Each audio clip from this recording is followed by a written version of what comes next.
back to the Mindbender Mental Performance Podcast.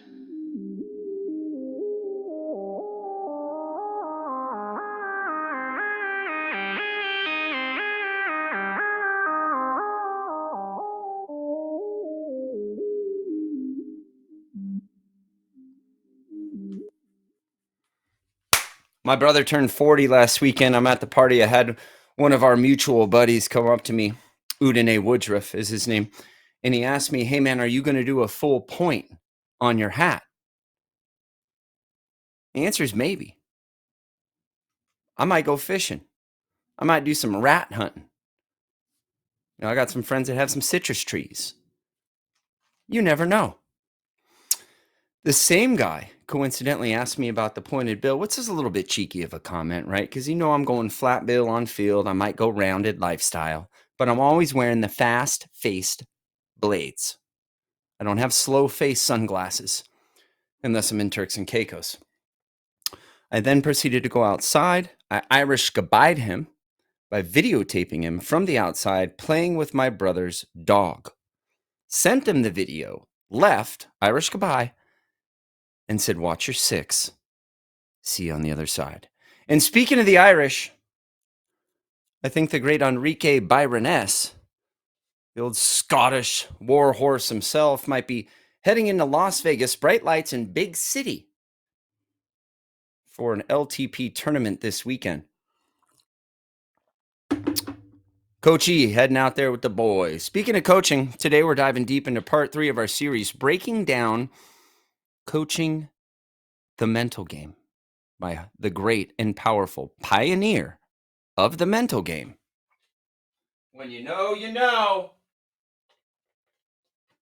Harvey Dorfman. May you rest in paradise. A true cornerstone and pioneer on the Mount Rushmore, the mental performance coaching game. And in this episode, we're going to get into the corazón, or for my gringo friends, the heart of what makes great coaches and great players. The relationship between the two and how leadership, when done right, elevates the performance to a whole new level. So we can get more consistent, more controllable, and more confident performance execution. So let's talk a little bit about having that personal touch. It's more than just coaching. It's more than the X's and the O's. It's about the Jimmies and the Joes, right? Transformational, not transactional. Because as you keep playing this game and you get to the big leagues someday, the grande ligas, you a piece of meat. They don't care. And there's no structure. What have you done for me lately? So let's start with something that really hits home for me. And I know it will for anybody who's tuning into this too, about the personal touch of a coach. You see, a great coach doesn't tell players what to do. He gets them to want to do it. Now, I use this analogy a lot about shipbuilding. If you're building a ship, right? We're not going to have a team meeting and then break out the teams and then give them the blueprint and then divide them up and send some guys to this hardware store, some guys to Home Depot, some guys to Lowe's, and give them a list of tools and equipment and wood that we may need to build this ship. No, we want them to get fired up for the vast adventure out on the open ocean. Not so much just about building the ship, although it's awesome. But if we get that dialed in first, then the shipbuilding is fun and we're whistling while we work. So he gets them to want to do it. And the best coaches I've been around, they show you where to look, but they don't tell you what to see. That's leadership. That's connection. That separates the good from the great. John Wooden, talking about good and great coaches, he was the guy that says, gentleness is actually my greatest strength. It's not being complacent, not being meek, not being a bitch, but going out and being strong in your gentleness. And you want the greatest teams, they're player-led, not coach-fed. When the players take ownership, when they want it as bad as you do, that's when the magic happens. So we want ownership over obedience. What separates us from the dogs and the cats and the birds and the geese that fly south only and a robot? Choice, the ability to choose ownership over obedience. Ownership is obedience is because I said so, because that's the rule. Ownership is, look, I know what I'm doing. I know why I'm doing it, and I'm going to do it to the best of my ability because I own it. So we want it player led, not coach fed.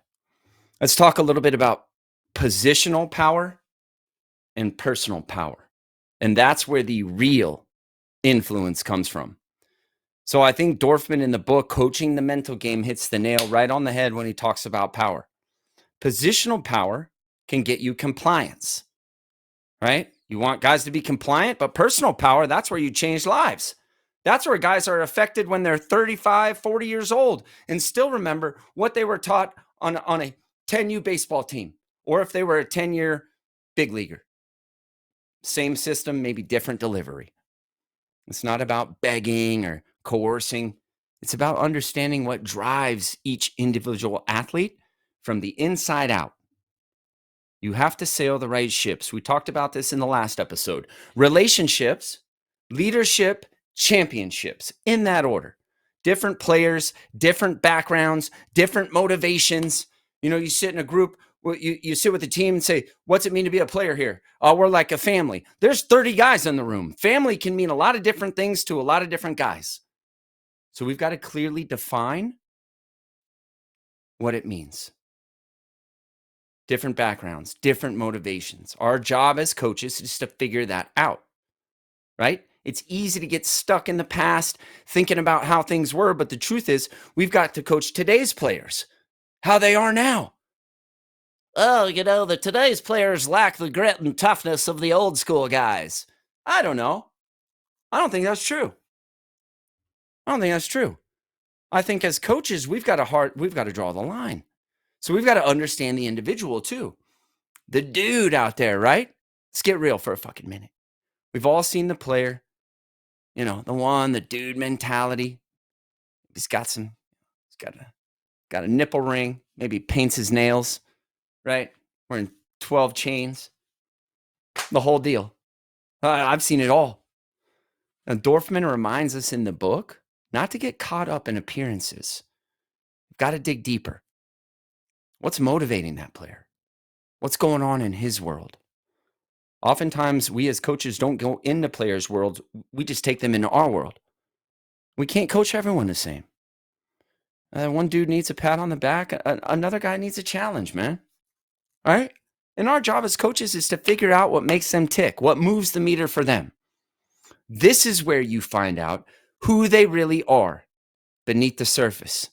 That's where real coaching happens. That's when you get a team connected. And as the great TL said here for the D-backs, a connected team is a fucking dangerous team. Adapt or lose. Let's talk about the dynamic nature of coaching. So Dorfman also talks about how coaching is a dynamic process, constantly changing and evolving based on the player right in front of you. If your soft touch isn't working, you got to adjust. But let's be clear, right? That doesn't mean we bend over backward. It means we lead with purpose, right? And number one, is your team aligned around a mission, a vision, principles, above and below the line behaviors? What does it mean to be a player on this team, in this program? What are the principles and above and below the line behaviors that we all live by here? Once we have a clear roadmap to the party, then everyone can show up, right?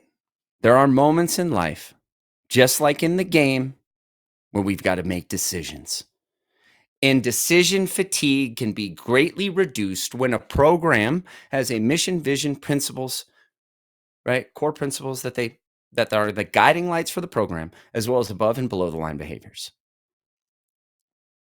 So sometimes we nurture and sometimes we bring the fucking hammer, right? That's it.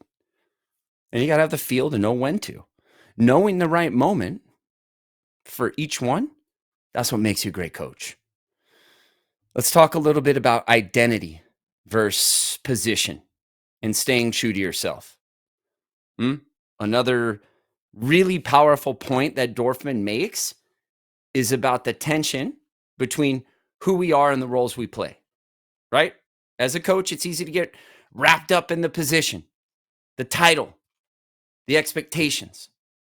But it's more than a title. It's a process, right? It's not a position. It's a process. But at the end of the day, you got to stay true to who you are. It's not about being the loudest voice or the strictest voice or having the most energy. It's about knowing what your core values are and sticking to them no matter what. And that actually makes it real easy. Is this decision a go or a no-go? Well, let me run it through my mission, my vision, my core principles, and my 3 above and below the line behaviors. Oh, boom. Okay, it's a go or a no-go. That's how you build trust with players. And trust, that's the foundation of everything. So, what does it boil down to? The more personal skills you develop as a coach, the stronger the influence becomes. The best leaders aren't the ones barking out orders. Although there's a time and place, they're the ones inspiring players to push beyond what they thought was possible, to give them keys to doors that they didn't even know existed. They create environments where the team is unified around a mission, vision, principles. They're clear on the above and below the line behaviors, where players feel understood, they feel fucking respected and motivated to give their best. And as you know, motivation comes after movement begins. Movement changes moods. Motion is lotion. That's it for today's episode of the Mindbender Mental Performance Podcast. If you got something out of today's breakdown, share it with your fellow coaches. Share it with your teammates. Share it with whoever. This is how we push the mental game forward together. And I don't know if you guys can catch a look at this here, but I don't know light there. I got a light down. Holy moly. We've got a light down. We've got a light down. And we're not sure why. We'll have to come back to that. But we do, in fact, have a light down. And that's live. We've got some behind the line people that need to tighten that up. If you want to be a committed and disciplined ball player in the future, it starts with being a committed and disciplined ball player today. Same with coach. It fucking takes what it takes, and you already know the best is yet to come. It's one small step for man, one giant leap for mankind.